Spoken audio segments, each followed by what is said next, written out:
Shalom, shalom, shalom. Selamat pagi masyarakat iman yang dikasih oleh Tuhan. Hari ini kita akan bersama-sama menjalani satu hari yang baru.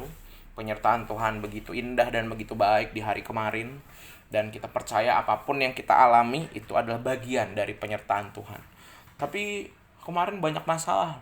Bayangkan kalau Allah tidak menyertai kita. Masalahnya 2 kali lipat atau lebih bahkan. Tapi karena Tuhan menyertai, yang kita hadapi, yang kita lewati kemarin. Jadi kita percaya bahwa hari ini akan jauh lebih baik, dan kita percaya bahwa kita mau berserah kepadanya. Kita pujikan NKB 12 bait pertama dan kedua. NKB 12 bait pertama dan kedua.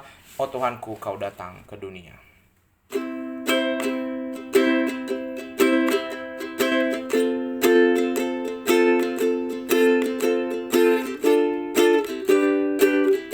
Oh Tuhanku, kau datang ke dunia untuk menghapus dosa umatmu. Bagai seekor rusa yang dahaga pada Tuhanku, merindu hatiku. Aku berserah, ya Tuhan, padamu. Ku berikan bagimu seluruh hidupku. Ku bersedih karena tekanan dosa, dan jiwaku terkungkung dalam gelap. Kini berikan damai dan sentosa, takdirkan diriku, dan dosa pun banyak. Aku berserah, ya Tuhan, padamu. Ku berikan bagimu seluruh hidupku. Mari kita berdoa. Tuhan, kami percaya bahwa hari ini kami mau berserah kepadamu seutuhnya, dan biarlah kami dipimpin hidupnya oleh penyertaan, anugerah, kebaikan Tuhan sebagai panduannya. Kami serahkan hanya di dalam namamu, pembacaan firman Tuhan pada pagi hari ini kami berdoa. Amin. Bapak Ibu Saudara, kita bersama-sama buka 1 Raja-Raja 5. 1 Raja-Raja 5 ayat 1 sampai 6. 1 Raja-Raja 5 ayat 1 sampai 6. 1 Raja-Raja 5 ayat 1 sampai 6. Hiram Raja Tirus mengutus pegawai-pegawainya kepada Salomo karena didengarnya bahwa Salomo telah diurapi menjadi raja, menggantikan ayahnya, sebab Hiram senantiasa bersahabat dengan Daud. Lalu Salomo mengutus orang kepada Hiram dengan pesan, "Engkau tahu bahwa Daud ayahku tidak dapat mendirikan sebuah rumah bagi nama Tuhan Allahnya, oleh karena musuh-musuhnya memerangi dia dari segala jurusan, sampai Tuhan menyerahkan mereka ke bawah telapak kakinya. Tetapi sekarang Tuhan Allahku telah mengaruniakan keamanan kepadaku di mana-mana, tidak ada lagi lawan dan tidak ada lagi malapetaka menimpa. Dan ketahuilah, aku berpikir-pikir hendak mendirikan sebuah rumah bagi nama Tuhan Allahku seperti yang dijanjikan Tuhan kepada Daud ayahku. Demikian, anakmu yang hendak kududukan nanti di atas tahtamu, menggantikan engkau, dialah yang akan mendirikan rumah itu bagi namaku. Oleh sebab itu, perintahkanlah orang menebang bagiku pohon-pohon aras dari gunung Libanon, dan biarlah hamba-hambaku membantu hamba-hambamu, dan upah hamba-hambamu akan kubayar kepadamu seberapa juga kau minta. Sebab engkau tahu bahwa di antara kami tidak ada seorang pun yang pandai menebang pohon, sama seperti orang Sidon." Bapak Ibu Saudara yang dikasihi oleh Tuhan,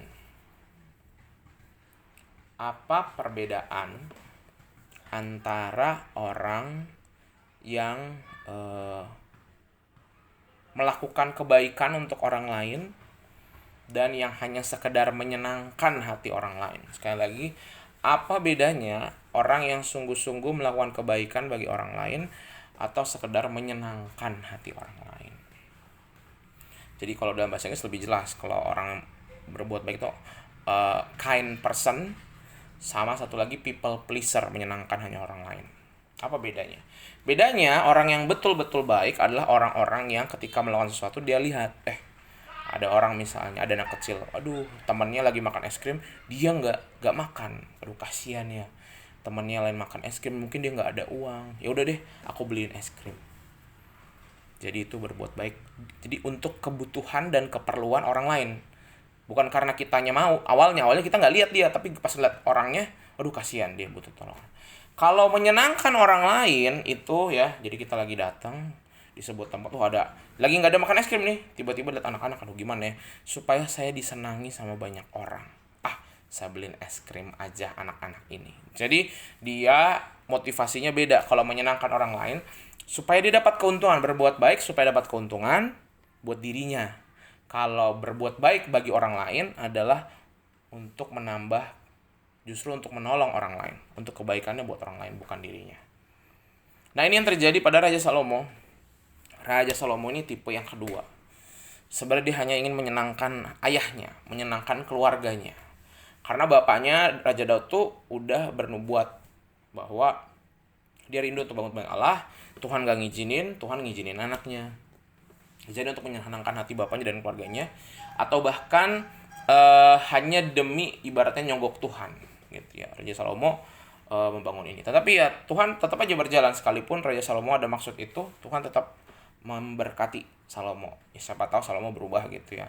Nah, salah satu yang dia pakai caranya adalah dengan melakukan pendekatan kepada raja-raja yang baik kepada ayahnya. Dia bilang, Tuhan, kamu sama bapak saya kan baik gitu dong. Ayo dong kasih saya sesuatu. Kalian potongin kayu-kayu nanti saya bayar kok gitu. Jadi dia lakukan itu demi menyenangkan. Ya memang awalnya baik, bangun bait Allah dia baik. Cuman nanti terakhir kelihatan tuh bau-baunya si Raja Salomo, bahwa dia kadang menjalani hidup ini ketika berbuat baik, kadang terpaksa demi menyenangkan orang lain aja gitu. Supaya dia nggak dibenci, supaya dia disukai oleh masyarakatnya, disukai sama negara-negara tetangganya. Tapi itu nggak akan abadi kalau nggak sungguh-sungguh dari dalam demi menolong orang lain. Nah, Bapak Saudara, itu juga bagi kita hari ini. Apakah hari ini kita mau berbuat baik itu betul-betul karena kita kasihan sama orang, atau karena demi keuntungan kita sendiri? Jadi demi keuntungan orang lain atau kepentingan kita melakukan hal baik. Kalau demi keuntungan orang lain, berarti itu kita benar-benar berbuat baik. Aduh kasihan ya dia butuh ini, saya harus tolong. Ngelihat orang di pinggir jalan, ngelihat ada saudara ada masalah, ngelihat teman gak bisa makan gitu. Jadi kita nggak ada rencana awalnya, tapi ketika ngeliat orangnya jadi tolong. Kelihatan bedanya. Kalau orang yang betul-betul melakukan kebaikan, itu dia nggak rencanain, tiba-tiba. Sedangkan kalau orang udah ngerancang-rancang dari jauh, berarti ada motif, ada niat lain lagi. Supaya dia disenangi, supaya dia disayang, supaya dia dihormati, supaya dia bilang, wah kamu baik ya.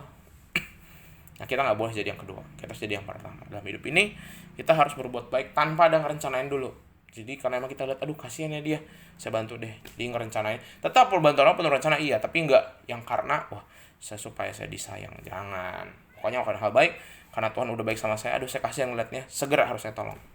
Jadi kalau melakukan kebaikan buat orang lain biasanya lebih segera. Kalau yang dalam waktu lama dipikirin dulu apa dulu, itu udah mau, nanti niatnya udah berbeda lagi. Jadi jangan tunda-tunda berbuat baik.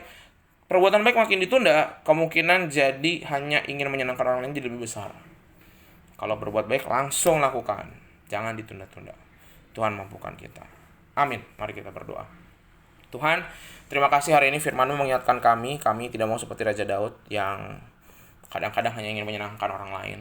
Kami tidak mau menyenangkan orang lain, tapi kami ingin berbuat baik bagi orang lain. Kami tidak mencari keuntungan dari kebaikan kami, tetapi kami berlaku demikian demi kebaikan orang lain.